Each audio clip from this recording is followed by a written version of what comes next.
नमस्कार मित्रांनो, आज आपण 11 जानेवारी 2026चे डेली करंट अफेअरचे काही क्वेश्चन्स पाहणार आहोत. पण त्याआधी नोकरी विषय या यूट्यूब चॅनलला सबस्क्राईब करून ठेवा.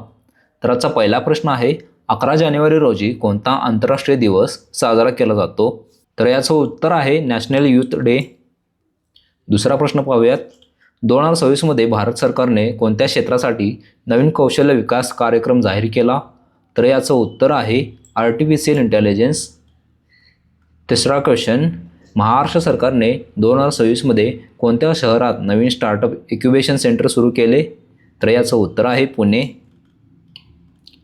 चौथा प्रश्न, 2026मध्ये भारताचा डिजिटल पेमेंट व्यवहार कोणत्या माध्यमातून सर्वाधिक वाढला? तर याचं उत्तर आहे UPI. पाचवा प्रश्न, महाराष्ट्रातील कोणत्या नदीवर नवीन जलसिंचन प्रकल्पाला मंजुरी देण्यात आली? तर याचं उत्तर आहे भीमा. सहावा प्रश्न, 2026मध्ये भारताने कोणत्या देशासोबत व्यापार सहकार्य करार केला? तर याचं उत्तर आहे जपान. सातवा प्रश्न, महाराष्ट्रात ई-कोर्ट प्रणाली सर्वप्रथम कोणत्या शहरात पूर्णतः कार्यान्वित झाली? तर याचं उत्तर आहे नागपूर. आठवा प्रश्न, 2026मध्ये केंद्र सरकारने कोणत्या योजनेअंतर्गत महिलांना स्वयंरोजगारासाठी मदत जाहीर केली? तर याचं उत्तर आहे लखपती दीदी योजना. नववा प्रश्न, महाराष्ट्रातील कोणत्या जिल्ह्यात नवीन औद्योगिक वसाहत जाहीर करण्यात आली? तर याचं उत्तर आहे चंद्रपूर. दहावा प्रश्न, 2026मध्ये DRDOने कोणत्या संरक्षण तंत्रज्ञानावर विशेष भर दिला आहे? तर याचं उत्तर आहे एअर डिफेन्स. 11वा प्रश्न, भारतातील कोणत्या संस्थेने 2026चा ह्युमन डेव्हलपमेंट रिपोर्ट जाहीर केला? तर याचं उत्तर आहे UNDP.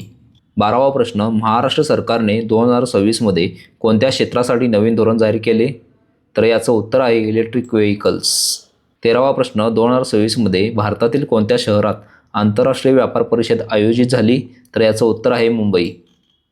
14वा प्रश्न, महाराष्ट्रात 2026मध्ये कोणत्या जिल्ह्यात नवीन मेडिकल कॉलेज मंजूर झाले? तर याचं उत्तर आहे गोंदिया. 15वा प्रश्न, 2026मध्ये भारताचा रिन्युएबल एनर्जी क्षमता वाढवण्याचा मुख्य उद्देश काय आहे? तर याचं उत्तर आहे रोजगार निर्मिती, इंधन आयात कमी करणे, पर्यावरण संरक्षण म्हणजेच वरीलपैकी सर्व. मित्रांनो, हा व्हिडिओ तुम्हाला कसा वाटला कमेंट करून नक्की सांगा. आणि अशाच डेली GKच्या क्वेश्चनसाठी नोकरी विषय या यूट्यूब चॅनलला सबस्क्राईब करून ठेवा.